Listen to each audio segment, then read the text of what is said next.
Assalamualaikum warahmatullahi wabarakatuh. Hai teman-teman, kami dari kelompok 8 yang terdiri dari saya, Jenny Yulinda, dan teman saya, Suci Maharani Nasution. Kami dari Matematika 3, Fakultas Sains dan Teknologi Universitas Islam Negeri Sumatera Utara. Pada kesempatan kali ini kami akan membahas tentang al-ahwal dalam tasawuf. Baiklah, kita masuk ke pengertian al-ahwal. 1. Ahwal adalah bentuk jamak dari kata hal yang secara bahasa berarti kondisi atau keadaan.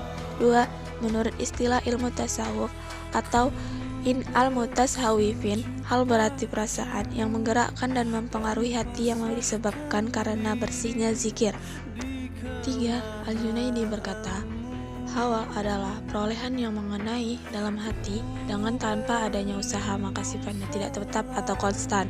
Hal itu bukan usaha manusia, tetapi anugerah Allah setelah seorang berjuang dan berusaha melewati maqam tasawuf.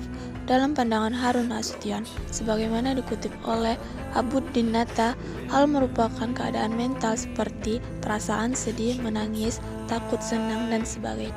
Ada banyak definisi berkaitan dengan ahwal yang bermunculan di berbagai rujukan sufi. Hal demikian memang dirumuskan oleh para sufi. Di antaranya seperti pandangan Al-Tushi, yaitu ahwal adalah keadaan hati yang selalu berzikir, dan bukanlah hal itu dilihat dari metodologi mujahadah dan latihan-latihan seperti yang telah disebutkan sebagaimana terdahulu.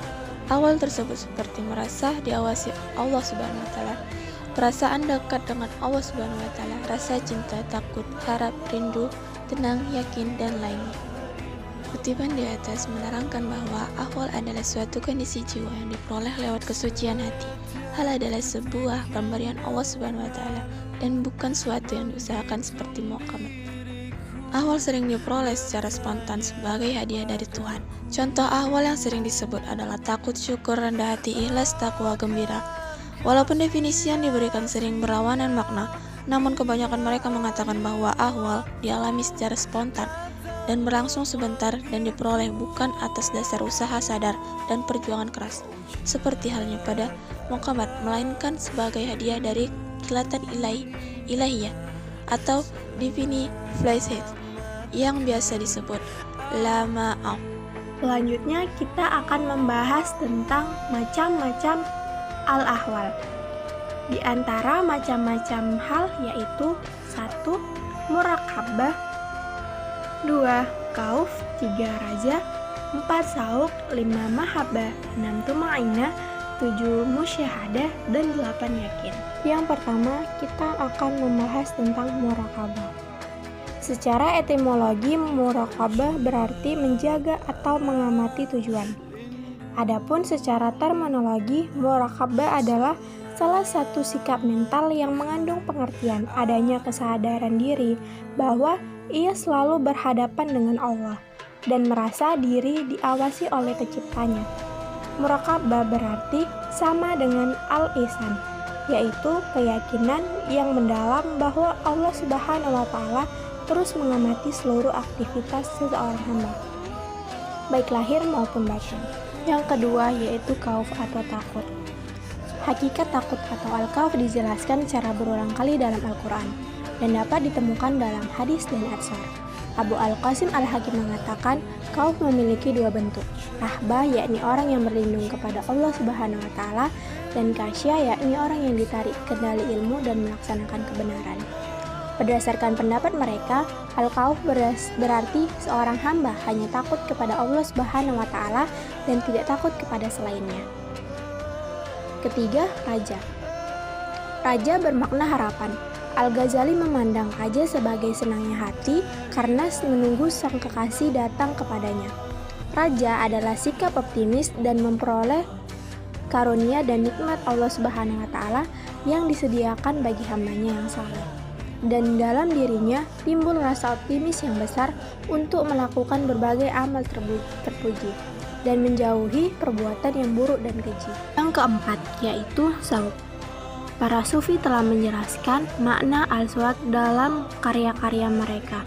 Al-Qusairi misalnya mengatakan bahwa rindu adalah guncangan hati untuk menemui yang dicintai, Allah Subhanahu wa taala. Cinta bergantung kepada rindu. Abu Ali Al-Daqaq mengatakan bahwa al-syauq adalah kerinduan yang bisa reda dengan bertemu dan melihat Allah Subhanahu wa taala. Kelima, mahabbah. Cinta atau mahabbah adalah pijakan atau dasar bagi kemuliaan hal, seperti halnya taubat yang menjadi dasar bagi kemuliaan makom. Al-Junaid menyebutkan mahabbah sebagai suatu kecenderungan hati. Artinya, hati seorang cenderung kepada Allah dan kepada segala sesuatu yang datang darinya tanpa usaha. Yang keenam yaitu tuma'inah. Secara bahasa, tuma'inah berarti tenang dan tentram. Tidak ada rasa was-was atau khawatir. Tak ada yang dapat mengganggu perasaan dan pikiran karena ia telah mencapai titik kebersihan jiwa yang paling tinggi. Menurut Al-Sarraj, tuma'inah sang hamba berarti kuat akalnya, kuat imannya, dalam ilmunya, dan bersih ingatannya. Ketujuh, musyahadah. Dalam perspektif tasawuf, musyahadah berarti melihat Tuhan dengan mata hati, tanpa keraguan sedikit pun. Bagaikan melihat dengan mata kepala. Hal ini berarti dalam dunia tasawuf, seorang sufi dalam keadaan tertentu akan dapat melihat Tuhan dengan mata hatinya. Musyahadah dapat dikatakan merupakan tujuan akhir dari tasawuf, yakni menemukan puncak pengalaman rohani kedekatan hamba dengan Allah. Nah, yang terakhir yaitu yakin. Dalam pandangan Al-Junaid, yakin adalah tetapnya ilmu di dalam hati. Ia tidak berbalik, tidak berpindah, dan tidak berubah. Menurut Al-Sarraj, yakin adalah fondasi dan sekaligus bagian akhir dari seluruh ahwal. Dapat juga dikatakan bahwa yakin merupakan sensi seluruh.